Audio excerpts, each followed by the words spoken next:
ito yung una kong album under Universal Records na mag-sign kami under Universal. Natagalan siya, siguro mga 6 months ko siyang ginawa. Dahil tumatapat yung recording schedules ko sa mga schedules ko din ng shows dito and out of town and minsan out of the country din. So,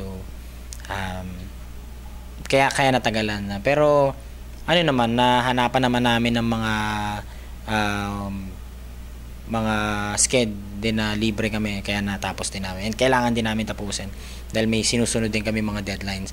Pero hindi rin naman namin ginawa to the point na mapilit or mag-sacrifice yung output namin. Ginagawa pa rin namin ng okay pa rin sa sked. So, okay naman. Ayun. Tapos, guys, may mga balita na kaya nagra-rap ang isang artist, ang rapper, is because wala raw siyang boses na ilalabas. May mga ganong notion eh. Pero later on, ipapanood namin kung bakit mali yung notion na yan. At dito lang, makikita nyo yung kung paano kumanta si Sir Glock 9. Patay tayo. Panoorin nyo to.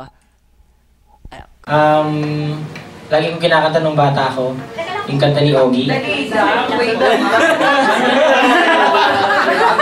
Ito, kay Sir Ogie ito Mayroon akong nais malaman, maaari bang magtanong? Anong next line doon? Alam mo bang matagal na kitang iniibig, matagal na akong naghintay, ngunit mayroon kang ibang minamahal. Kung kaya't ako'y di mo pinapansin. Yan na. Ayos na! Okay na! Bata pa ako nung kinakanta kayo, kaya medyo alam na. Kyle, ano pa yung gusto mong itanong kay Sir Glock? Sir Glock, nabalitaan ko po na 2 million daw po yung views niya sa YouTube, yung sa Serena po. Ano? Wow!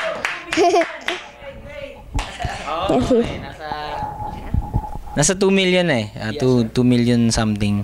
Ayun, very very happy kami dahil okay yung reception ng tao. Syempre lalo na doon sa song na Sirena na first single namin. We're very proud dun sa kanta, and sana yung mga susunod na songs namin ganun din yung maging reception nila. For sure, sir, it will happen. Ayun. Sir, and congratulations too for being an ambassador of peace.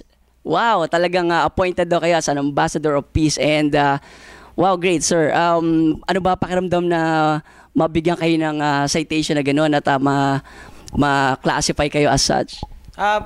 Bukas yata yung inauguration na yung pag-appoint, di ba? So, punta kami sa Malacanang tomorrow, and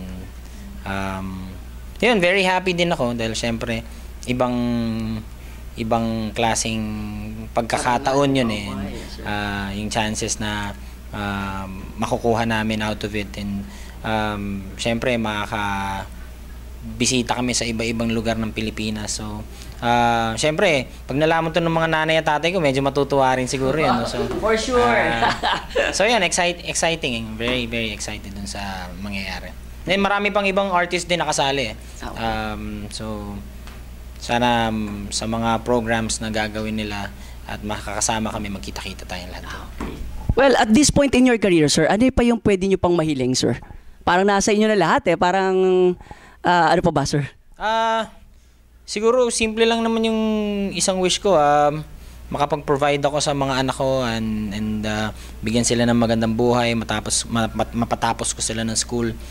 Siguro bukod doon wala na siguro I've been doing this for 15 years, and lagi kong sinasabi pwede na ako mag-stop ngayon, and I'd still be very thankful and very blessed pa rin dahil nagawa ko talaga kung ano yung pinagdasal ko. So yun, okay na Pero don't stop, sir.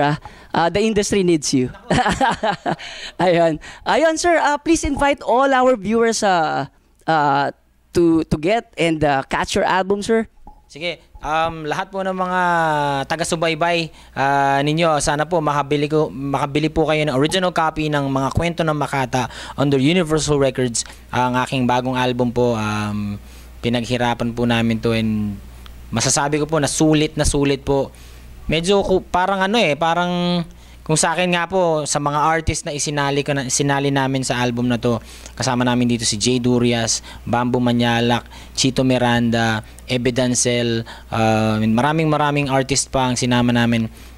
Parang mura na sa 300. So, bili na po kayo ng original copy, and kung wala man kayo sa Pilipinas, pwede kayong mag-download sa mymusicstore.com.ph ng pwedeng pa isa-isang kanta, 25 pesos per song, or pwedeng whole album, 300 pesos. Kung medyo upscale yung trip nyo, iTunes, pwede nyo i-download sa iTunes. So, search nyo lang po. Well, we guarantee you guys, walang panapon dito sa album na to. Grabe. Talagang sobrang selected yung mga artists na kinuha ni Sir Glock9. Well, again, sir, thank you so much for your time. We really appreciate it. Yan Yes. na. Ano sasabi mo? Thank you. Thank you po, Sir Glock9. Congratulations po sa album niyo. Thank you, Kyle. Salamat. Once again, Glock9!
May event camera ako. Kayo nila flow. 1, 2, 3. Actually, gusto nyo ba ilawan?